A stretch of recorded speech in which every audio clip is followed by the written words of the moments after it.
On this day in history, we remember the remarkable individuals who shaped our world. Welcome to Who Died Today in History, where we honor their legacies. From artists to leaders, their impact lives on. If you find their stories meaningful, like, subscribe, and hit the bell to stay connected. Thank you to all our amazing channel members for your generous support. Steve McQueen, the King of Cool, died on November 7, 1980, in Ciudad Juarez, Mexico, at the age of 50. His death was caused by a heart attack during surgery to remove cancerous tumors in his abdomen. McQueen had been battling pleural mesothelioma, a rare and aggressive form of cancer linked to asbestos exposure, ironically, a material used heavily on movie sets and in the military. His death, both tragic and reflective of the hazards of his era, underscored the vulnerability hidden beneath his tough, rebellious image. McQueen's career defined the 1960s and 1970s American masculinity. From The Great Escape to Bullitt and Papillon, he became the cinematic embodiment of freedom, defiance, and cool detachment. Yet off-screen, his life mirrored the contradictions of his time. Vietnam War disillusionment, a growing mistrust of authority, and the search for authenticity in an age of celebrity. When diagnosed in 1979, McQueen sought unconventional treatments in Mexico, turning away from traditional medicine in favor of alternative therapies. His choice reflected not only desperation, but also a broader cultural moment when many Americans were questioning the boundaries of science, faith, and control. The immediate consequences of his passing were shock and disbelief. Hollywood mourned the loss of a true icon, an actor whose minimalist style had redefined screen acting. Newspapers worldwide chronicled the final months of his life, depicting him as a man fighting not only cancer, but also the system that defined him. His death, far from diminishing his legend, solidified it. McQueen became the archetype of the doomed rebel, the man who lived on his own terms and died chasing hope beyond the reach of medicine. In the years following his death, his legend only grew stronger. Biographies, documentaries, and retrospectives celebrated him as the quintessential anti-hero, an influence seen in generations of actors who followed. His cars and motorcycles became collector's relics, emblems of his restless spirit. Steve McQueen's death reveals humanity's enduring fascination with defiance in the face of mortality. He reminds us that power, whether physical, artistic, or cultural, cannot escape impermanence, yet legacy can. We immortalize figures like McQueen through film, memory, and myth, preserving their essence as symbols of freedom and authenticity. In every roar of an engine or flicker of a film reel, McQueen lives on, a testament to how rebellion, even against death, can become its own kind of immortality. Joe Frazier, one of boxing's most formidable champions, died on November 7, 2011 at the age of 67 from liver cancer. His passing was natural but deeply symbolic of the struggles he endured throughout his life. Battles fought both inside and outside the ring. Known as Smokin Joe, Frazier's relentless fighting style and iron will made him an emblem of blue-collar determination in an era defined by social upheaval, racial tension, and shifting ideals of heroism. Frazier's death marked the end of a living link to boxing's golden age, the 1970s, when he, Muhammad Ali, and George Foreman transformed the sport into a global spectacle. His trilogy with Ali, especially the 1975 Thrilla in Manila, remains one of the most brutal and emotionally charged rivalries in sports history. Their contests transcended boxing, symbolizing the cultural conflicts of the time. Ali, the outspoken symbol of rebellion and black pride. Frazier, the quiet embodiment of discipline, perseverance, and working-class strength. Yet the rivalry, at times cruel and personal, left deep scars. Ali's public mockery of Frazier, calling him ugly and a gorilla, damaged Frazier's image for years, a reflection of how society often celebrates charisma over quiet dignity. When Frazier died, the outpouring of respect was immediate and universal. Ali, frail and humbled by Parkinson's disease, released a statement of sorrow and admiration, calling Frazier a great champion. The sports world paused to honor the man who had stood toe-to-toe with history itself. His death reminded many that while Ali had spoken the loudest, Frazier had fought the hardest. In death, public perception shifted. He was no longer the antagonist in Ali's story, but a hero in his own right. Frazier's passing amplified his legend, transforming him from a mere competitor into a symbol of resilience. Statues, documentaries, and tributes immortalized him as the fighter who never backed down, a man whose fists spoke louder than fame. His story reflects humanity's admiration for endurance over victory, for integrity over glamour. Through figures like Joe Frazier, we are reminded that mortality does not silence greatness, it refines it. In art, sport, and collective memory, we preserve such figures not only for what they achieved, but for how fiercely they lived. Frazier's legacy endures as a testament to the power of grit, humility, and the human spirit's refusal to yield. Leonard Cohen, the Canadian poet, novelist, and singer-songwriter whose deep, resonant voice reshaped modern lyricism, died peacefully in his sleep on November 7, 2016, at the age of 82. The cause was later revealed to be a fall during the night, compounded by leukemia. His death came just weeks after the release of his final album, You Want It Darker, a haunting farewell that seemed to anticipate his own passing. In that album, Cohen confronted mortality with calm acceptance, whispering the line, "I'm ready, my Lord," a stark declaration of peace from a man who had long wrestled with faith, love, and loss. Cohen's death reflected the spiritual and philosophical undercurrents of his life and era. Emerging during the turbulent 1960s, when artists sought to redefine meaning in a fractured world, Cohen offered not protest but introspection. His songs, Suzanne, Bird on the Wire, and Hallelujah, were meditations on imperfection, faith, and the sacred hidden within the ordinary. When he died, the world was again in turmoil, facing political division and cultural fatigue. His passing felt symbolic, a quiet reminder of an artist who had always met chaos with grace and poetry. The immediate response to his death was one of profound reverence. Fans gathered in Montreal to light candles and recite his lyrics like scripture. Tributes flowed from artists across generations, from Bob Dylan to Lana Del Rey. Cohen's funeral was private, but his influence was public, echoing through music, literature, and spiritual reflection. His death amplified his legend, transforming him from a cult poet into a universal symbol of the artist as truth seeker, a man who, even in frailty, embodied integrity and depth. Cohen's legacy reveals humanity's yearning to find meaning in mortality. We immortalize figures like him not through grandeur, but through resonance. His voice continues to drift through films, covers, and memorial concerts, a reminder that art's power lies in its endurance, beyond the artist.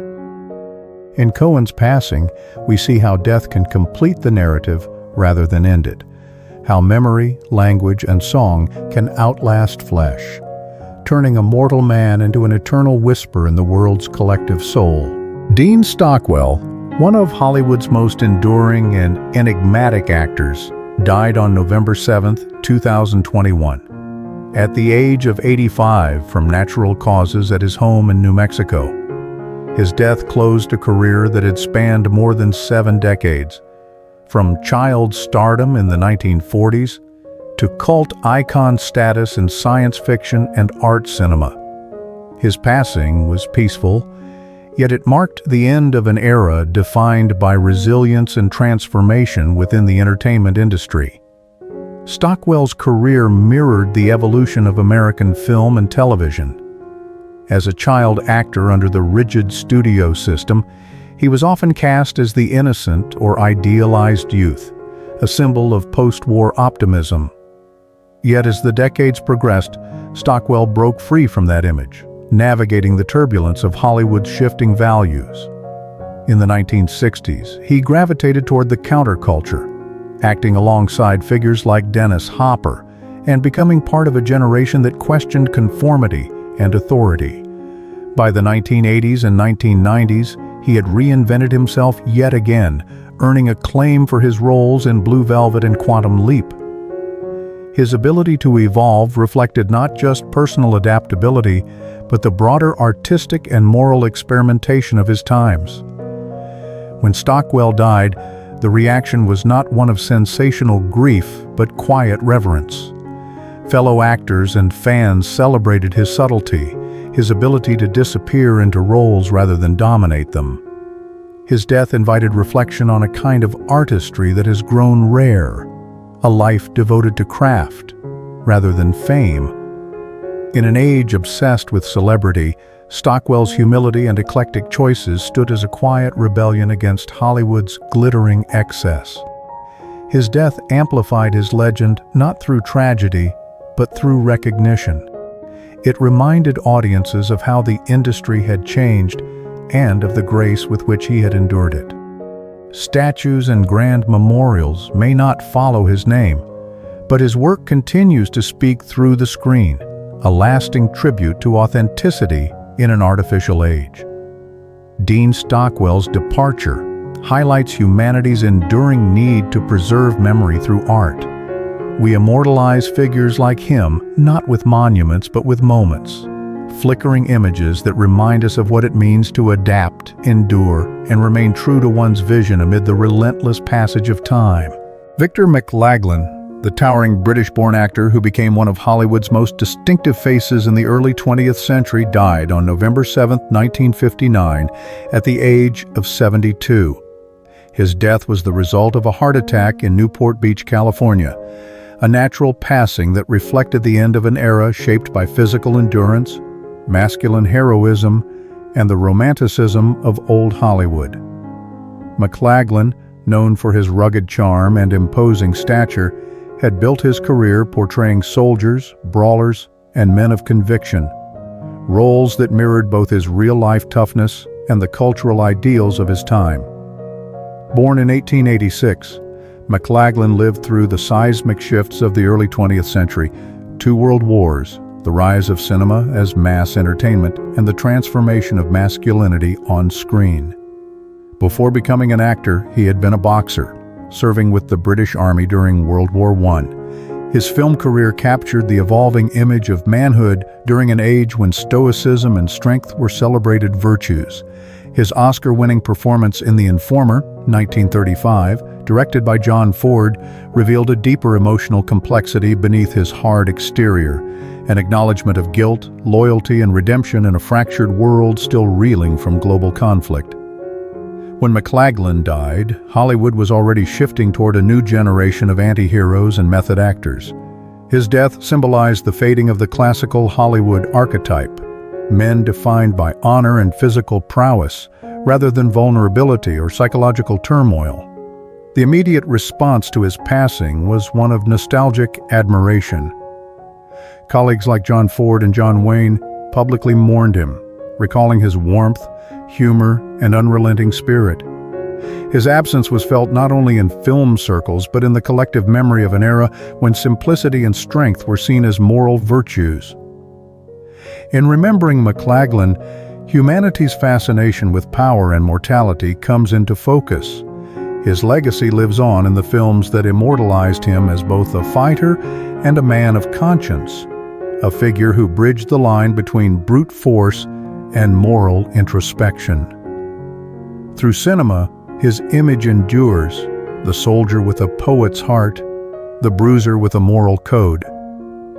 In art and memory alike, Victor McLaglen reminds us that even the strongest among us seek redemption, and that through storytelling, the spirit of an age can live far beyond the mortal frame that once carried it. Eleanor Roosevelt, one of the most influential women of the 20th century, died on November 7, 1962, at the age of 78 in New York City.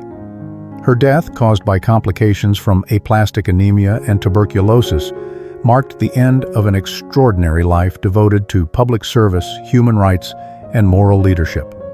Unlike the violent or sudden departures of many historical figures, Eleanor's passing was quiet and dignified, a reflection of the grace and endurance that defined her entire career. Her death came at a moment of social transformation in the United States. The civil rights movement was gaining momentum, and the world she had fought to shape after World War II through the United Nations and the Universal Declaration of Human Rights was still grappling with the tensions of inequality and Cold War ideology. In this context, her death symbolized both a loss and a transition, the departure of a generation that had believed in idealism through action. To many Americans, Eleanor Roosevelt had been the conscience of her nation, a woman who transformed the role of First Lady from ceremonial to political, fearless in her advocacy for women, minorities, and the disenfranchised. The immediate reaction to her passing was one of profound mourning across political and social divides. Newspapers around the world eulogized her as the First Lady of the World, a title once given by President Truman for her work in promoting global human rights. Leaders from every continent expressed their grief, emphasizing not her status, but her humanity, her unwavering belief that compassion was a form of strength.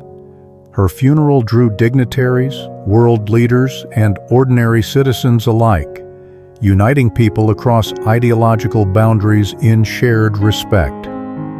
Eleanor Roosevelt's legacy demonstrates humanity's yearning to find moral light amid political darkness. Her death did not diminish her influence, it amplified it. Through countless biographies, documentaries, and her own writings, she remains a figure of courage and empathy. In remembering her, we are reminded that mortality does not silence those who dedicate their lives to others. Instead, their ideals live on in the systems they shape and the hearts they awaken. Eleanor Roosevelt's life and death reveal a timeless truth, that power, when guided by conscience, transcends time, and memory is the ultimate measure of immortality. Frank Borman, a pioneering astronaut, engineer, and Air Force colonel, died on November 7, 2023, at the age of 95 in Billings, Montana. His death was attributed to natural causes, a peaceful end to a life defined by extraordinary achievement and disciplined courage. Borman belonged to a generation that embodied the ambition and optimism of the mid-20th century, an era when space exploration was not just a scientific pursuit, but a moral and ideological race, a testament to human ingenuity and the Cold War's competitive spirit. Borman's name became synonymous with one of humanity's most daring ventures, Apollo 8. In December 1968, as commander of that mission, he and his crewmates, Jim Lovell and William Anders, became the first humans to orbit the moon. Their mission came at a turbulent time for the United States. The assassinations of Martin Luther King Jr. and Robert F. Kennedy, the Vietnam War, and a crisis of national identity had fractured the nation's confidence. Yet, as Apollo 8 broadcast the now iconic Earthrise image and the astronauts read from the Book of Genesis on Christmas Eve, it offered a rare moment of unity and transcendence. Borman's leadership, calm under pressure, and devotion to purpose embodied the virtues of courage and faith in progress that defined his era. When Borman died, tributes flowed from NASA, astronauts, and historians who recognized not only his technical achievements, but his moral clarity. His death marked the gradual passing of the original generation of space explorers, men who had risked their lives not for fame, but for discovery. It underscored a cultural shift from the heroic age of exploration to an era of reflection, where humanity looks back on those who first ventured beyond Earth as symbols of both vulnerability and ambition. Frank Borman's legacy reminds us that mortality and greatness often coexist in quiet dignity. Humanity immortalizes figures like him through museums, documentaries, and the enduring images they helped create, like the blue earth rising above the moon's desolation. His life and death reveal how power, when directed toward exploration and understanding, leaves behind not monuments of conquest, but testaments of perspective. Through his journey, Borman taught the world that to look outward into space is also to see inward, to confront our fragility, our unity, and our eternal quest to transcend the limits of mortality. Butch Cassidy, born Robert Leroy Parker in 1866, met his end in 1908 under violent and uncertain circumstances in the small mining town of San Vicente, Bolivia. Alongside his partner Harry Longabaugh, the Sundance Kid, Cassidy was cornered by Bolivian soldiers after a failed payroll robbery.